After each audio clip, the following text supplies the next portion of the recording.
Hello there and welcome back to The Witness. I have done some exploring and figured out a few things. Not really. I did find one little easy line puzzle here.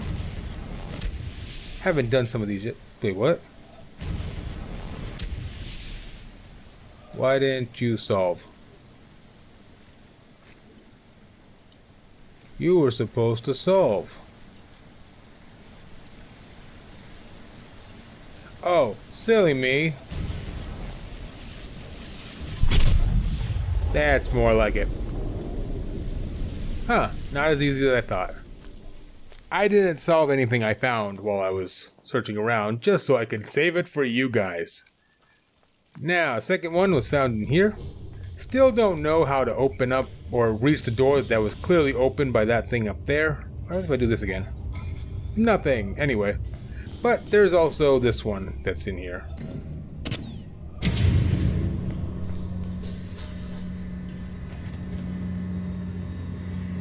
Hello, light. You... Actually, wait, you don't actually help. There's no good angle with which to get this puzzle solved, is there?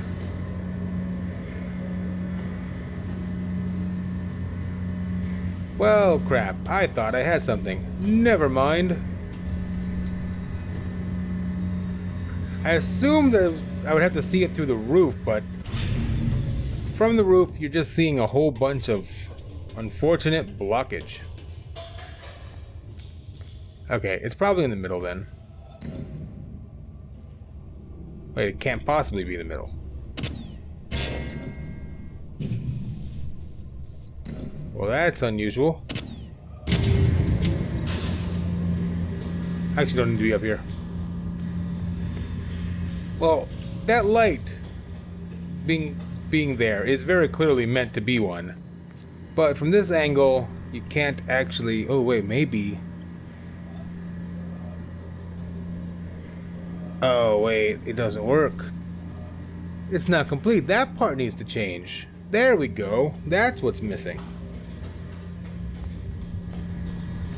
Something about this platform has to be changed. It has to be... It's because of that pillar in the middle. Why is this not up?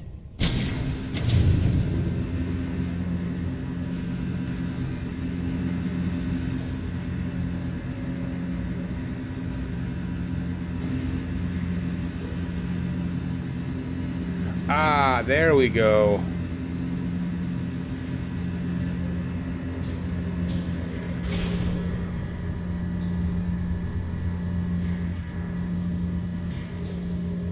Sort of? How do I get rid of this? Don't think there's actually a way to get rid of the environment, so maybe now I can do it from there. Hey, yeah, there we go. That was easier than I thought. And then we do the same thing over here.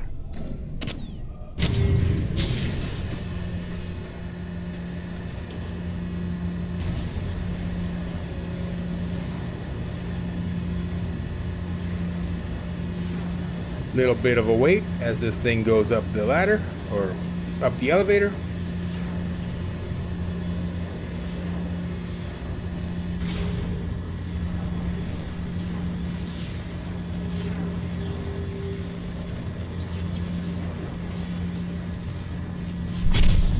And thus we have sweet victory. All things are right with the puzzle.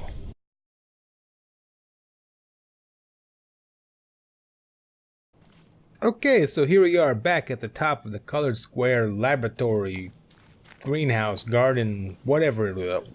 Yeah, whatever it was.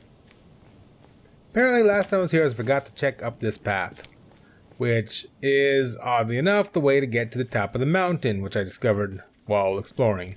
Also, weird cracks in the statue, which we can confirm is a statue because of support beams and not some person turned to stone.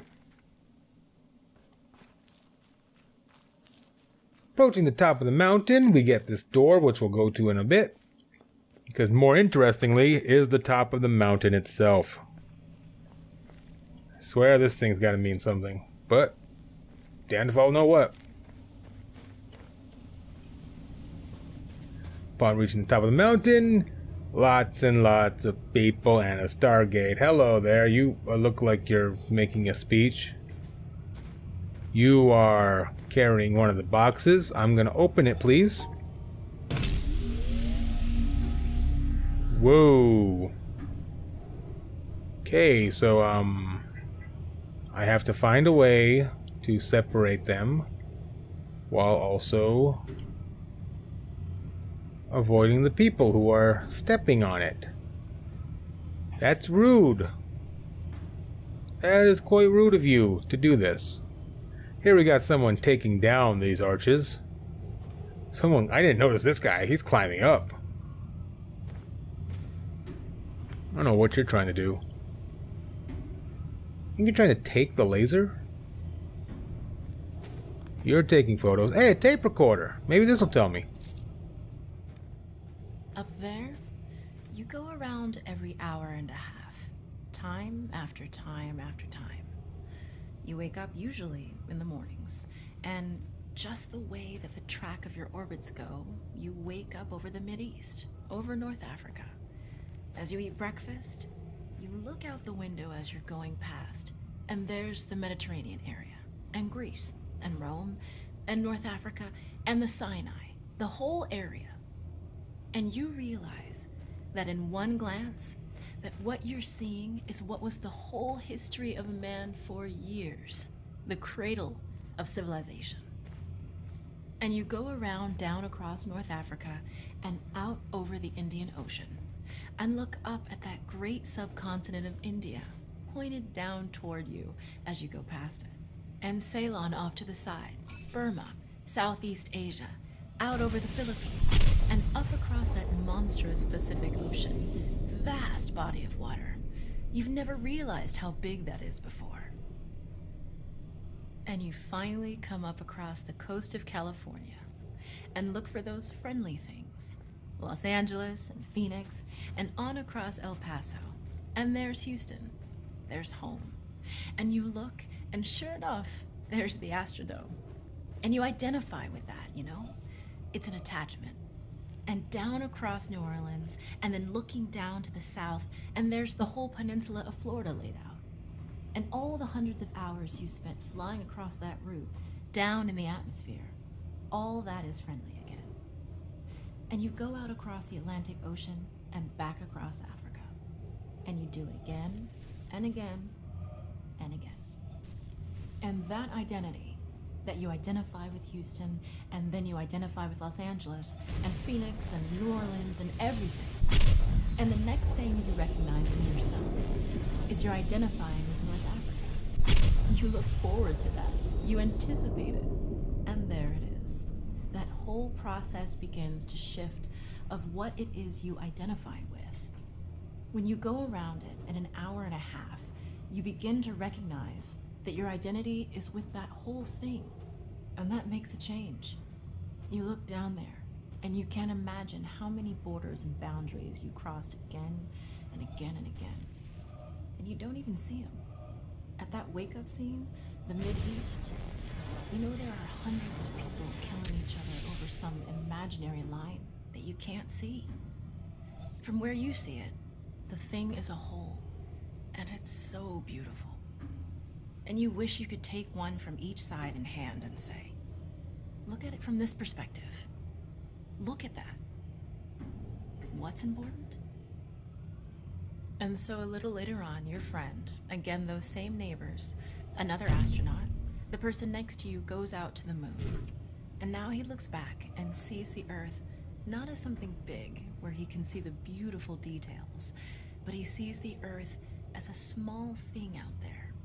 And now that contrast between that bright blue and white Christmas tree ornament and that black sky, that infinite universe, really comes through. The size of it, the significance of it, it becomes both things. It becomes so small and so fragile, and such a precious little spot in that universe that you can block it out with your thumb. And you realize that on that small spot, that little blue and white thing is everything that means anything to you.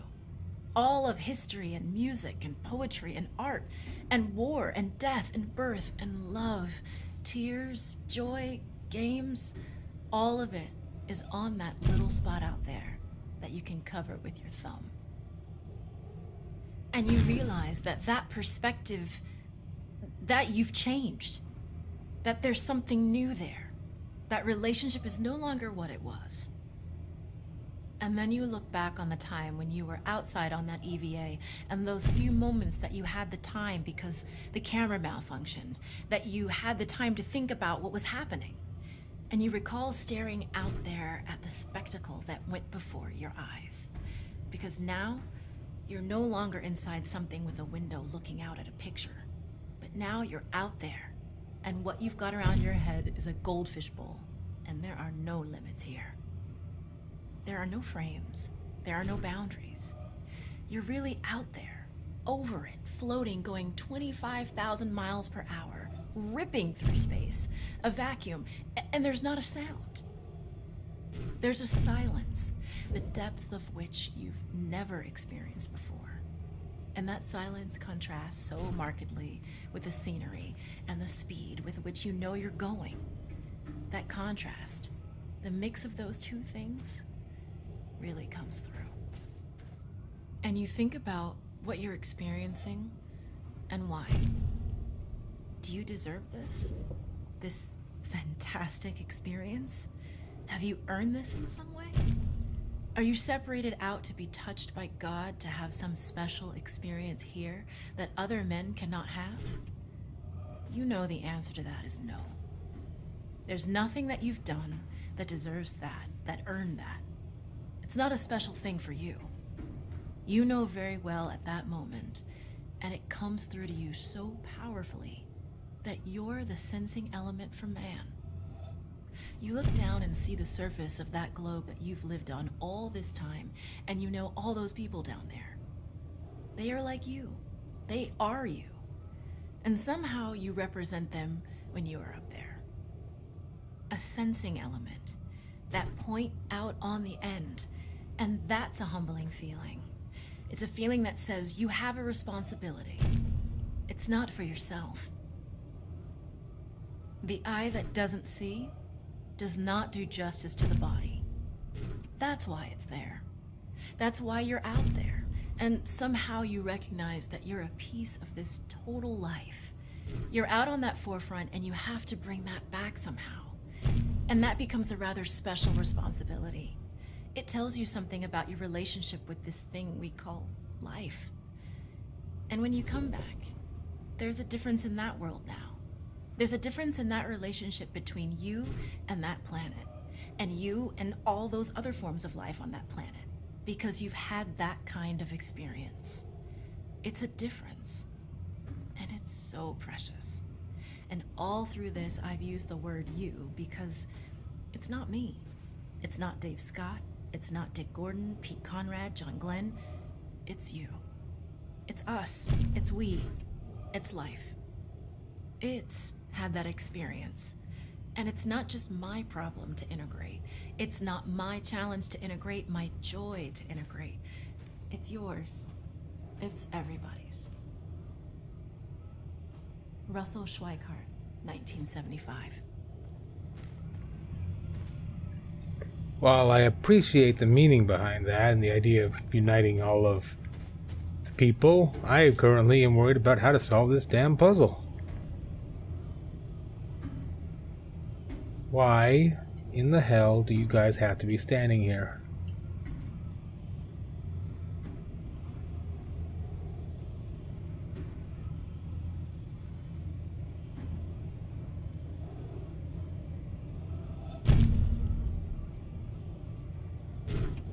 Well, now I see a solution. Wait, no I don't. Thought I did. I'm completely wrong. Not completely, just mostly. Just like 90% wrong.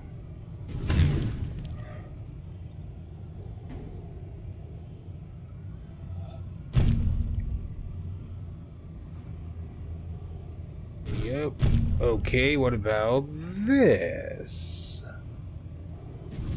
Oh, no! What am I thinking? Uh-huh. This would be easier if there's a way to move around it. There has to be a solution here. I'm pretty sure there is one. Just, for the life of me, can't see it. This one looks promising. There we go. Okay. I have to find all the solutions. So I have to have a good view of this one. Uh-huh. Okay. That is not going to happen. Nope. Nope, nope, nope. My guess is that one won't take me to that one, so... Yeah, okay.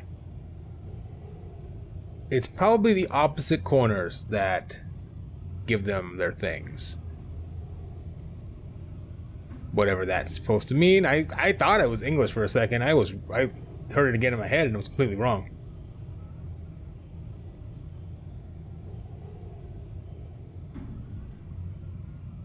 It was some weird mutant language.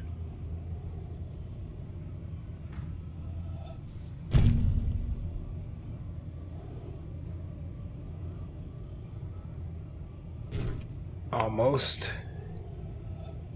Almost got you. Come on, we can do this. No, no, no, no. Come on, you can fit. You can fit there. I know you can. I believe in you. Going down this tunnel right here and then separating this one. Okay, that's 2. Last one is this one. Have to start from here and look at the other side. That is a terrible angle to see it, so something like this.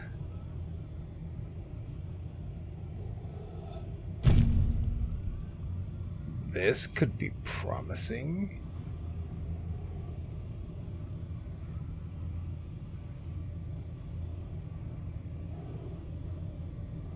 That one's nice and cut off. So... probably something like... no, but maybe with that angle. Okay, that one's nice and cut off. Now you are nice and cut off from that one. Angle it a bit more. And... no, come on, come on. You can do this, you can do this. Try this one.